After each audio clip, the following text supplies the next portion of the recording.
So in this video, we're going to be going over Sports Rehab Expert split squat progressions. Just something to note, a split squat means your feet never leave the ground. A lunge denotes that you're actually stepping. This is why it's called a split squat, because our feet remain in place the whole entire time as we shift our weight forward and backwards. So the first progression that we take at Sports Rehab Expert is just using body weight.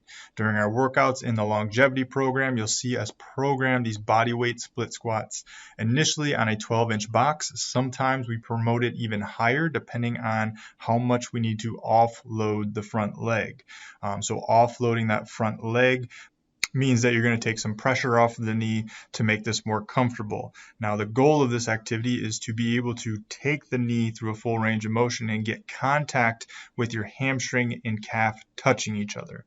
Now, you might not start there, but that is the goal, to eventually achieve that full knee over top of the shoelaces, over top of the toe, and get that contact between your hamstring and your calf.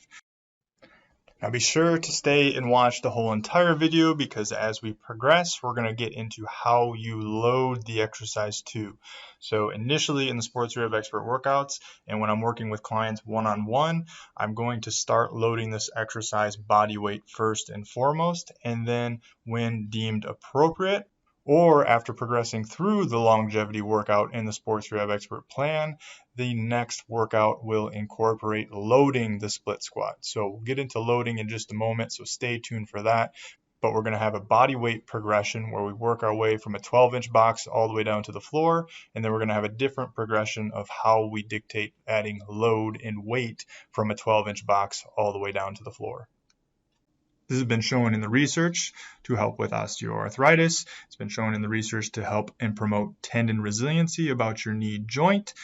Deep knee bending capabilities is very, very healthy for the knee to achieve, and it promotes a lot of knee capabilities and knee hygiene. So being able to do this on a 12-inch box, shifting forward, trying to keep your back leg straight, pushing yourself from one leg to the opposite leg, and then shifting backwards, doing this for the desired number of reps that we have programmed in the Sports Rehab Expert workouts or in your individualized program. Now, what you'll also notice is that we will utilize a slant board with this activity too. What this promotes is that it promotes that heel coming off of the ground sooner, which allows you to get the knee over top of the toe quicker, which ultimately allows you to get hamstring and calf contact more easily. So that's why you will see us utilize a slant board from time to time, and you'll see in the longevity program that we promote it doing without the slant board on one day, and on another day we do it with the slant board. And all of these exercises can furthermore be done at home simply by putting your foot in the stairwell and using a foam wedge at home or a foam slant board at home. Very cheap, easy to purchase off of Amazon. And what you'll notice when you do this, you're going to get a bigger Achilles stretch. Your calf is going to work more, but it's going to be a little bit easier to take your knee over top of the foot and again achieve that hamstring to calf contact point.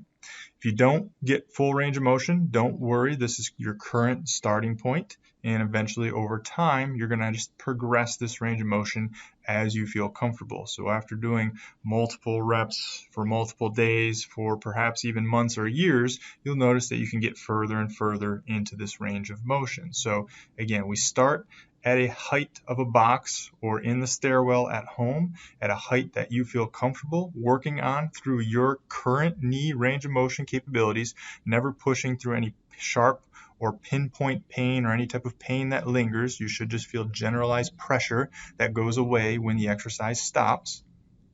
And then gradually over time, we will work our way down, both utilizing a slant board, kind of working your way down on the steps, or utilizing various different box heights and implements in the gym to raise your foot up off the ground until eventually you work all the way down to the floor.